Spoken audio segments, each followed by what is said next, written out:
Hey everybody, welcome back to my channel. My name is MJ, and today I'm going to share with you my 5 must-haves for functional planning. So me and my friend Nicole, who is Planner Guru from Instagram, we wanted to get together and share our 5 must-haves for functional planning because we both keep a primarily functional planner with like little bits of decor here and there.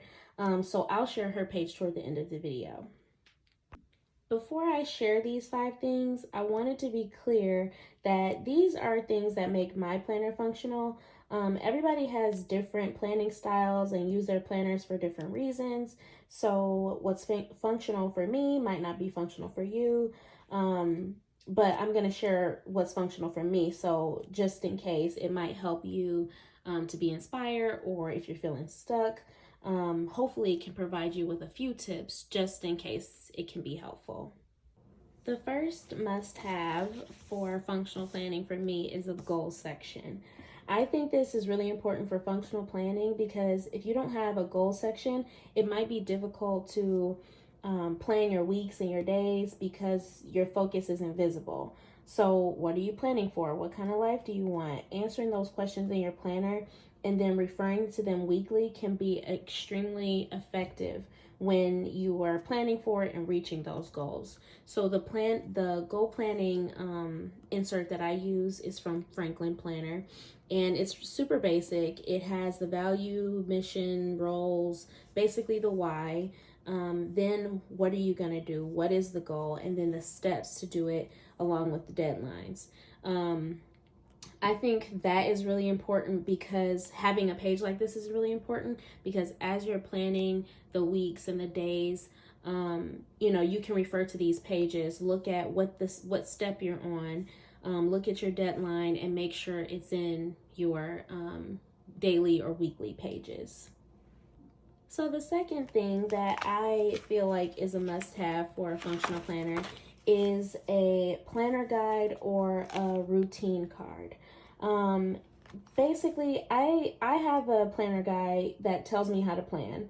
I think this is a must-have because there are some days where, I might go without looking at my planner, or I might go on a vacation or whatever.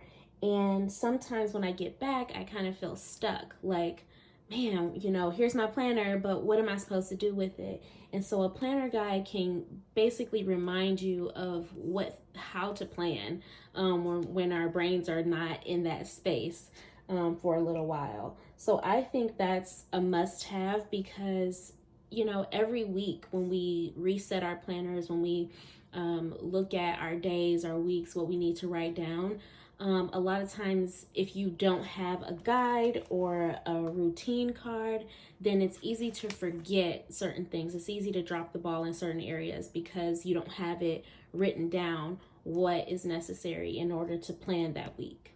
So that is a big deal for me. I haven't had this in all of my planners. This is kind of new for me to have this, but it's kept me on track a lot. And the last video I made, I did kind of a review of this, but basically this page, again from Franklin Planner, it kind of breaks down what you do on a daily basis. So that's review yesterday, check today's appointments, make a list of tasks and prioritize, and then prioritize with A, B, C, and then a sequence. A is what you must do, B is what you should do, C is what you could do, and then number those. So that is kind of like the regular everyday routine for me, and it's been super helpful. So I really encourage you guys, if you want a functional planner, to have something that keeps you on track, that keeps you able to just like look at something and be able to do it instead of having to rethink the whole system. So the next must-have for me is a master task list. So a master task list is a must-have for me because I need a working list of things that need to be accomplished. it's basically a regular to-do list with personal and business stuff. Sometimes people just use personal, or they might have multiple master lists. But basically, it's important for me that it's all in one place. So when referring back to it, I don't need to like rewrite the list. I don't need to, I don't lose it. It's just something I refer to every month, every week, and then I can plan for it in my week. What used to happen for me is that I would write a list of things that I need to do after like a brain dump or something on a sheet of paper or a notepad. And then after that brain dump, I'm like, oh, okay, I got to do this, this, this, and this. But sometimes I either lose that piece of paper or I don't refer back to it because it's like somewhere hidden in my planner. So this master task list is at the beginning of each month. So every month there's a list for that month. And I definitely use it, and I appreciate that because again, I don't want to lose my plan or my list. I don't want to lose them, and I don't want to have to keep rewriting them over and over again. So the fourth must-have for me is a monthly index. And I am so excited about this one because I didn't know about this one. I just found out about it not too long ago, and now I can't imagine having a planner without it. So the way it works is that you have a weekly or daily page, something important that happens that you need to remember, and then you put it on this index page. It's very similar to how you would do for like a bullet journal. I think I have an example here. Yep. So this is one from February. I just use it for to show you guys without sharing too much information about like my personal business stuff. So let's say you have this daily page here, and this is a day on 2 pages. And so you have stuff going on, you do your stuff, you have appointments, you do that. Then you write notes. This is a note page that comes on every, daily page. And so this first note, call my grandma, that went well, she's moving next week, blah, blah, blah. The second note, ordered a laptop, received a coupon, and on the next order, get 20% off, whatever. And the code, here's the code. So in my monthly index, I'll put the date where this important note was made. I'll write down there's a coupon code. Here's the coupon code, and I put for Apple, even though Apple, they don't give out coupons. But this first note wasn't that important. If I lived where my grandma lived and she was moving next week, I'd probably put that in the index so I can remember like this is when she was moving. If I had more details about like who to call, like a painter or whatever, then I would put that in here. But I didn't need to do anything with this note. But the second note, I have a coupon code, which is important, and that's for March. And so I put this coupon code in here, and I put the date, and then I put the note, the number for the note. So first note, second note, I put the date, the second note. And throughout this whole month, that's kind of how you would do that. So as you're writing your daily notes, you don't have to sift through all of your pages to see like, oh, when did I write that note? Oh, when was this, when did I ship this? When did I need to call this person?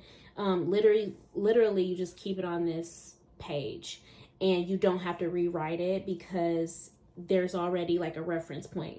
So say you had a meeting and it was a really important meeting where you had all these details. Then you'll put the date, you'll put meeting about whatever, and then you'll put the notes that coincide with that. Then you'll go to the day. If you need to access it, then see all of your notes. This is so helpful. Because before I would have my planners and I would write important things and then I go to the next day and I'll get to like 6 to 10 days later, and I'm like, oh crap, what day was that where I blah blah blah, and then I'll like sift through all my pages, and then it'll take such a long time to try to get that one piece of information that I could have gotten on an index sheet. So a lot of people, like I said, in bullet journaling use that index page, because bullet journaling, they don't have, a lot of times people don't use tabs, they just use the index and then refer to that page. But I think it's really important in ring planners when you have so many dailies, because it can get lost. Like, you don't have a tab for every single day, you just have the month, and so that's really helpful to utilize that. And that for me is a must-have. So I hope you guys get to use that resource, because it's awesome. The last must-have for functional planning is the daily page. This is super necessary for me. Some people prefer to have weeklies instead, but I need to have daily pages. Even if I use like a little bit, I use less than half the page, I find it so helpful because it helps me to stay focused every single day. Like, I have a list for every day. I have, write out my appointments. And even if I don't have any appointments, sometimes I'll write out when I did certain things on my list so I can just track my time. Yeah, like, it's super helpful. This is a day on two page. This is a day on two page insert from Franklin Planner.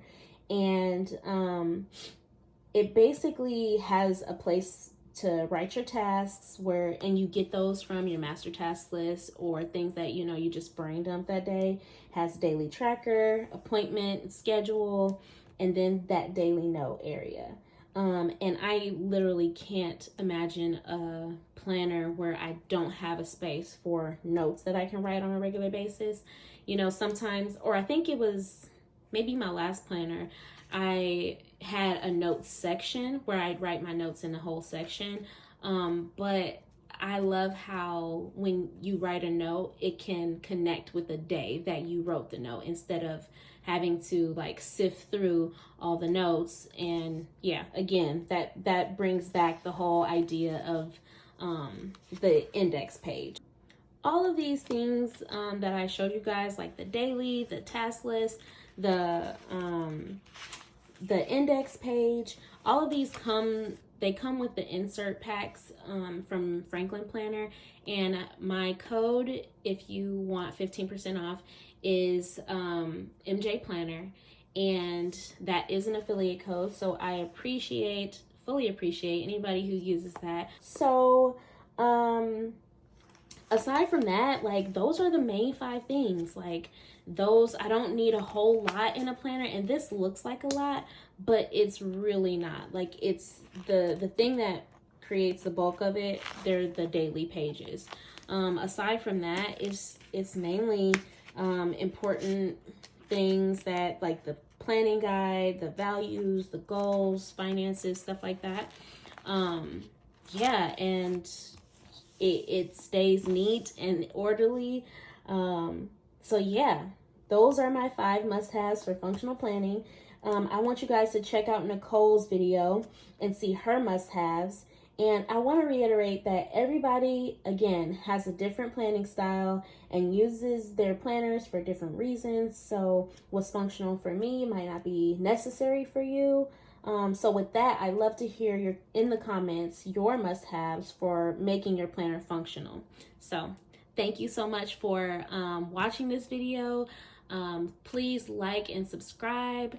And next week, I'll be coming out with another video. Bye.